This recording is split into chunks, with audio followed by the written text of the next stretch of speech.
여긴 부드러운 위로나 전하는 곳이 아닙니다. 사자에간 원전 직설, 박간장의 돌직구로 깨어날 3%만 탑승하십시오. 안녕하십니까.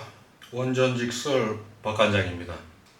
오늘 이 자리에 앉으신 여러분에게 제가 아주 발칙하고도 본질적인 질문을 하나 던지면서 시작하겠습니다. 여러분은 오늘 진짜 살려고 이 말씀을 마주하고 계십니까? 아니면 그저 종교가 주는 달콤한 마취 주사 한 대 맞고 위로나 좀 받으려고 앉아 계십니까? 만약 여러분이 오늘 진짜 영적으로 살고 싶다면 우리는 오늘 철저하게 죽음의 이야기를 해야 하기 때문입니다. 반대로 그저 내 귀에 즐겁고 마음 편해지는 위로나 적당한 도덕 설교를 원하신다면 오늘 제 메시지는 여러분의 가슴을 사정없이 찌르는 거북한 칼날일 뿐일 것입니다. 저는 오늘 여러분을 진짜 살려내기 위해 철저하게 죽음의 본질을 파헤쳐 보려고 합니다. 많은 성도가 착각 속에 삽니다. 자기가 펄펄하게 살아있다고 생각하죠. 하지만 진짜 산자는 말씀 앞에서 자신의 영적 죽음을 직시하는 자이고, 진짜 죽은 자는 영적으로 시체가 되어 있으면서도 나는 살아있다, 나는 안전하다라고 선포하는 성도들입니다. 제가 만약 내일 당장 살아갈 수 있는 시한부 인생이라면 오늘 이 강단에서, 이 카메라 앞에서 대체 무슨 한가한 소리를 하겠습니까? 내년에도 내후년에도 들을 수 있는 뻔한 유치원 수준의 도덕 설교라면 제가 오늘 이 자리에서 서서 피를 토하듯 원전을 외칠 이유는 하나도 없습니다. 우리가 평생 읽어온 성경, 특히 오늘 나눌 요나서는 인간들이 얄팍한 생각과 의욕이라는 이름 안에 무참히 훼손되어 왔습니다. 하나님의 진짜 본심이 어디 성경에 대놓고 1차원적으로 나온 기록이 있습니까? 안 나와 있으니까 성령의 조명이 없는 자들이 텍스트를 가지고 자기들의 마음대로 사람의 생각을 더해서 마구잡이로 끼워 맞추는 현상들이 일어나는 것이죠. 그 결과 이 위대하고 장엄한 요나서가 어떻게 전략했습니까? 하나님 말씀 안 듣고 탕자처럼 도망치다가 물고기 뱃속에 들어가서 똥줄이 타니까 회개하고 마지못해 순종한 고집쟁이 선지자의 도덕적인 교훈적인 그러한 칩으로 전략해버렸습니다. 제가 요나서의 히브리어 원문을 한자 한자 뜯어보면서 피가 거꾸로 도는 줄 알았습니다. 기성교계가 가르쳐온 해석들이 너무나도 심하게 왜곡되어 있어서 이 껍데기 같은 해석들을 전부 다 뒤엎어버리고 싶었습니다. 오늘 성령의 강력한 조명 아래 요나서가 수천 년간 숨겨온 하나님의 진짜 본심, 그리고 요나라는 인물이 온몸으로 밀어붙인 예수 그리스도의 구속사적 비밀을 원전 그대로 직설해 보겠습니다. 귀 있는 자들은 들으십시오. 요나서 1장 3절을 보면은 한글 성경은 요나가 여호와의 얼굴을 피하여서 다시스로 도망치려 했다고 기록되어 있지요. 이 한 줄 때문에 우리는 요나를 불순종의 대명사, 패역한 선지자로 낙인 찍혀버리게 되었습니다. 그런데 히브리어 원문을 보면 성령께서는 인간의 도덕적 판단에 완전히 박살내는 기묘한 장치를 하나 해두셨습니다. 원문은 리브로아흐 밀리푼의 아도나이라고 기록되어 있습니다. 리브로아흐 밀리푼의 아도나이. 이것을 직역하면요, 여호와의 얼굴 앞을 떠나기 위하여라고 합니다.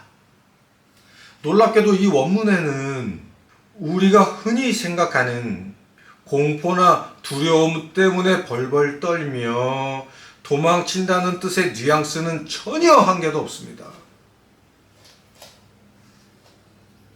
더 주목해야 할 청천벽력 같은 사실은 성령께서 굳이 밀리푼의 아도나이, 그러니까 여호와의 얼굴 앞에서라는 표현을 본문에서 2번이나 고집스럽게 반복하고 계신다라는 점이에요. 왜? 성경은 도망이라는 바라흐를 인간의 행동보다 여호와의 얼굴 앞이라는 장소를 그토록 강조를 하셨을까요? 요나의 여정은 인간 요나가 주도해서 도망친 주체적인 여정이 아니라 하나님의 철저한 구속사적 섭리 안에서 밀려가고 내던져진 여정이기 때문입니다. 구약 에스겔 32장 4절을 한번 보십시오. 하나님께서 뭐라고 하시는지 한번 보겠습니다. 내가 너를 지면에 버리며 들어 내던져라고 말씀하십니다. 요나의 입장에서, 그리고 밖에서 보는 인간들의 눈에는 이것이 하나님의 말씀을 거역하고 도망치는 능동적인 불순종처럼 보이지만 실상은 하나님의 거대한 타이밍 안에서 요나를 죽음의 자리로, 수렁으로, 그 광야로 몰고 가시는 철저한 수동적 이끌림이었다는 뜻이 들어가 있다는 것을 알 수 있습니다. 요나의 머리채를 잡고 그 풍랑 속으로 끌고 가시는 분이 바로 하나님이시다라는 거예요.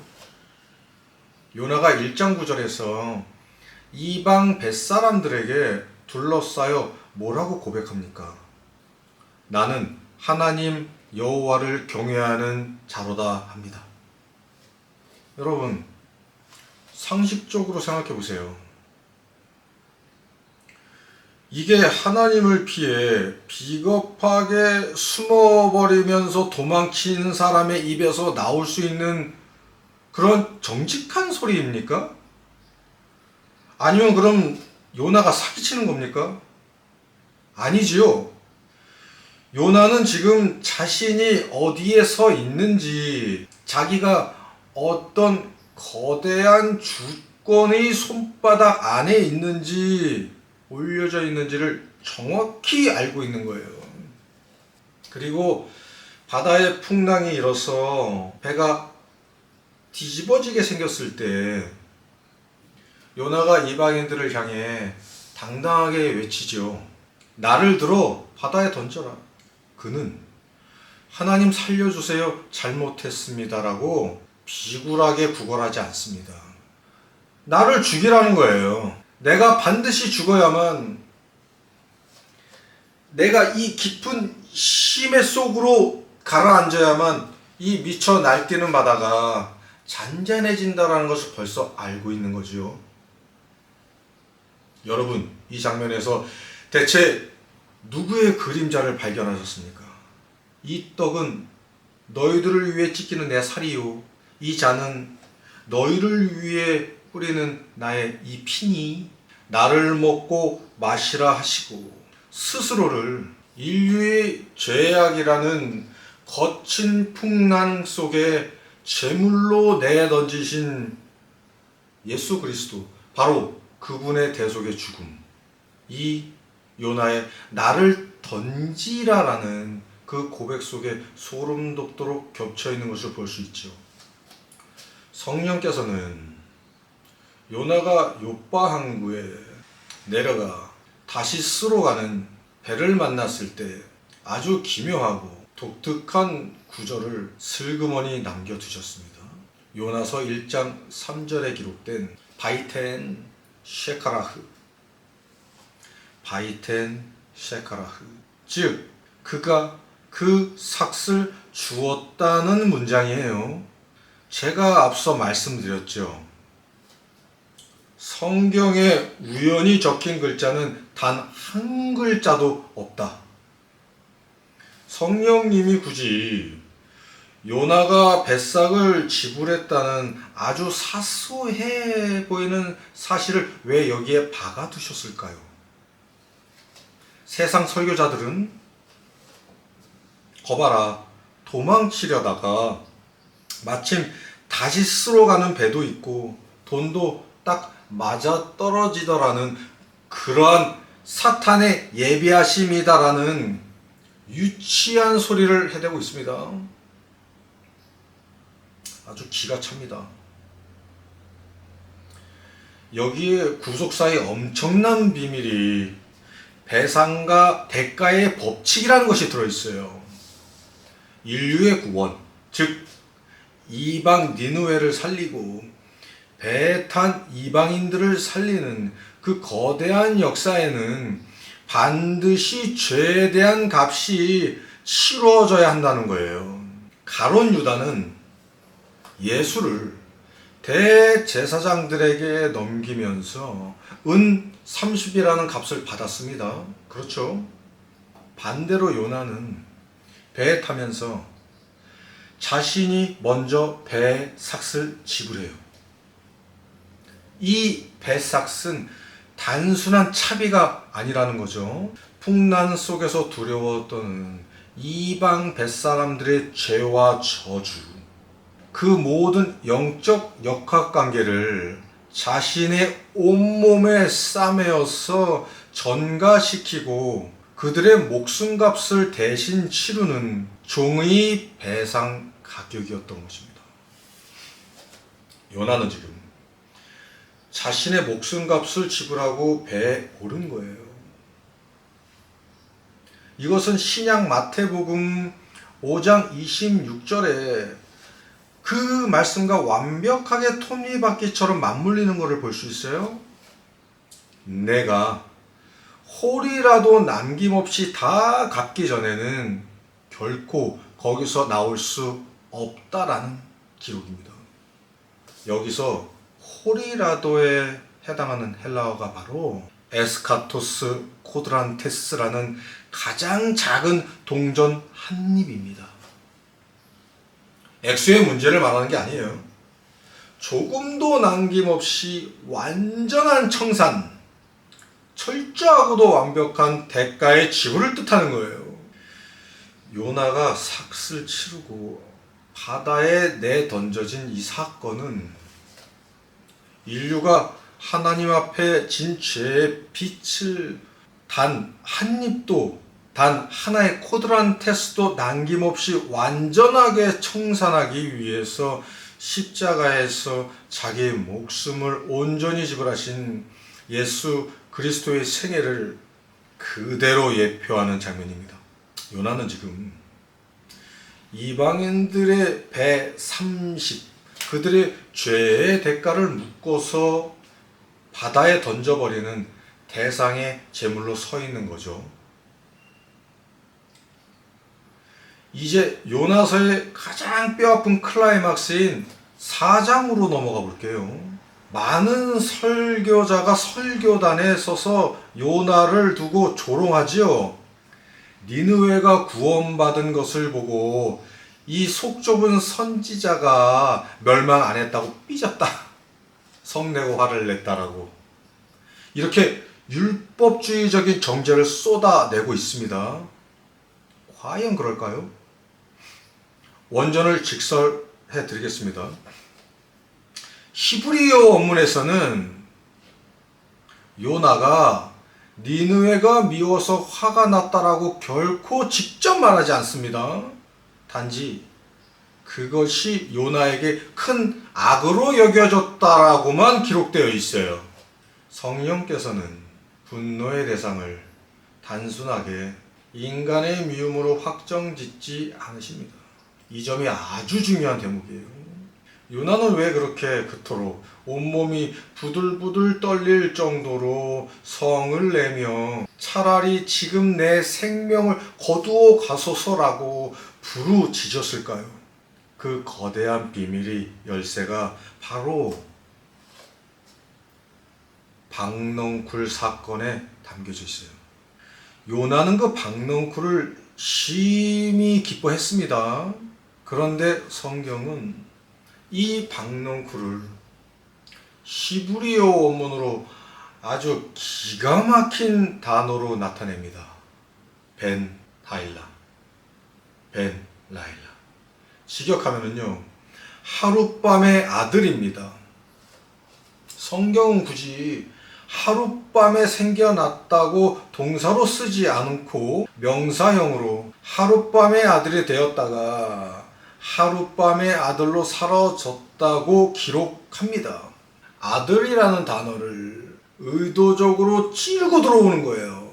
우리는 복음서에서 이 단어를 마주합니다. 예수님이 세례를 받으실 때 하늘이 열리고 아버지의 음성이 들리죠. 이는 내 사랑하는 아들이요. 요나가 이 박넝쿨을 보면서 누린 그 심한 기쁨은 단순히 식물이 주는 그늘의 기쁨이 아니라는 거예요. 장차 오실 아들의 기쁨을 모형으로 맛본 것이죠. 그런데 하나님께서 이 하룻밤의 아들 박넝쿨을 벌레 한 마리를 보내요. 하룻밤 사이에 처참하게 씹히고 말라 죽게 하십니다.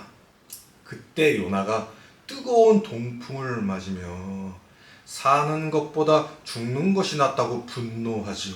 여러분, 이 요나의 분노와 성냄은 니느웨를 향한 옹졸한 심술이 아니에요.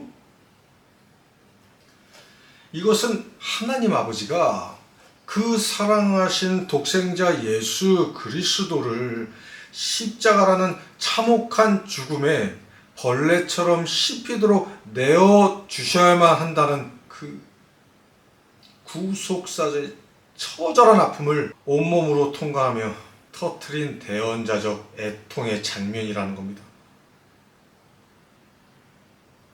이렇게 고백하는 거예요. 요나가. 잘 들으세요. 아버지, 이 느헤와 같은 개 같은 죄인들, 이 원수 같은 자들을 용서하시려고, 살리시려고, 또 정령 그 하나뿐인 독생자, 그 하나님의 아들을 이렇게 잔인하게 벌레에게 씹히고 죽이셔야만 합니까? 아들의 목숨을 짓밟고 가루로 만들어서 저 원수들을 용서하는 것이 정녕 아버지의 공의이며 자비이십니까? 그 처참함을 보느니 제 목숨을 그냥 거두어 가세요. 이렇게 고백하는 거예요. 요나는 하나님의 구원 방식, 독생자의 참혹한 죽음을 통해서만 죄인이 살아난다는 그 거대하고도 가슴 찢어지는 그 눈물의 그 말씀을 영적으로 깨달았기에 애통해하며 성을 냈던 것이었습니다. 요나서는 인간 요나의 도덕적인 실패를 고발하는 책이 아니에요. 독생자를 죽이면서까지 죄인을 살려내시려는 하나님 아버지의 그 찢어지는 감정과 슬픔의 그 본심을 폭로하는 책입니다. 하나님이 요나에게 물어요. 내가 수고하지도 아니하였고 재배하지도 아니하였고 하룻밤에 났다가 하룻밤에 말라버린 이 박넝쿨을 아꼈거든 이라고요. 여기서 내가 수고하지 않았기에 하는 선언은 헬라어로 넘어가면 신약의 예수님의 말씀과 소름 돋도록 일치하는 점이 발견됩니다. 예수님이 요한복음에서 제자들에게 뭐라고 하세요? 케코피아카데 너희가 수고하지 않은 것을 거둔다라는 말이에요. 구원은 인간의 수고나 노력, 종교적 재배로 획득하는 것이 결코 아니죠.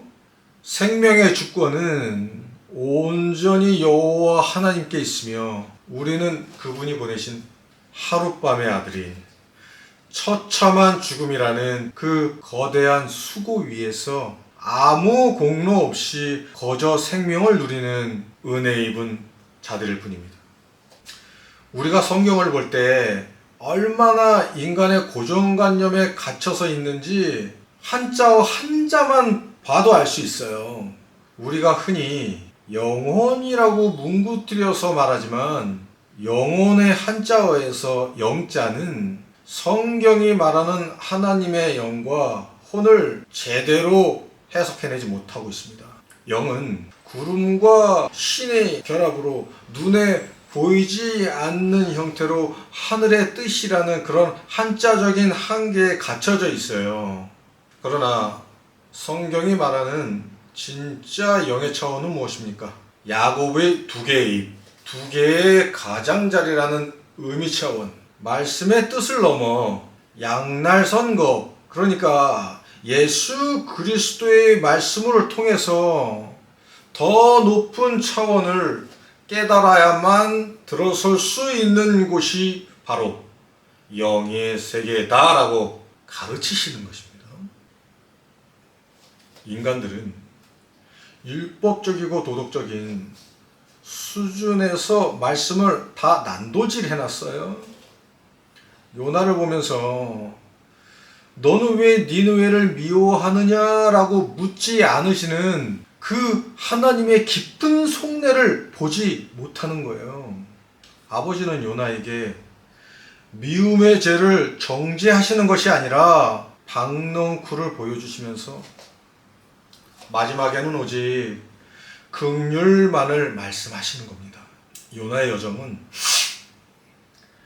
애굽이라는 세상에서 출발해서 물고기 뱃속이라는 광야의 처절한 죽음의 사흘을 통과해서 마침내 가나안이라는 새 생명의 땅으로 도달하는 요나의 영적 진화의 여정인 거예요.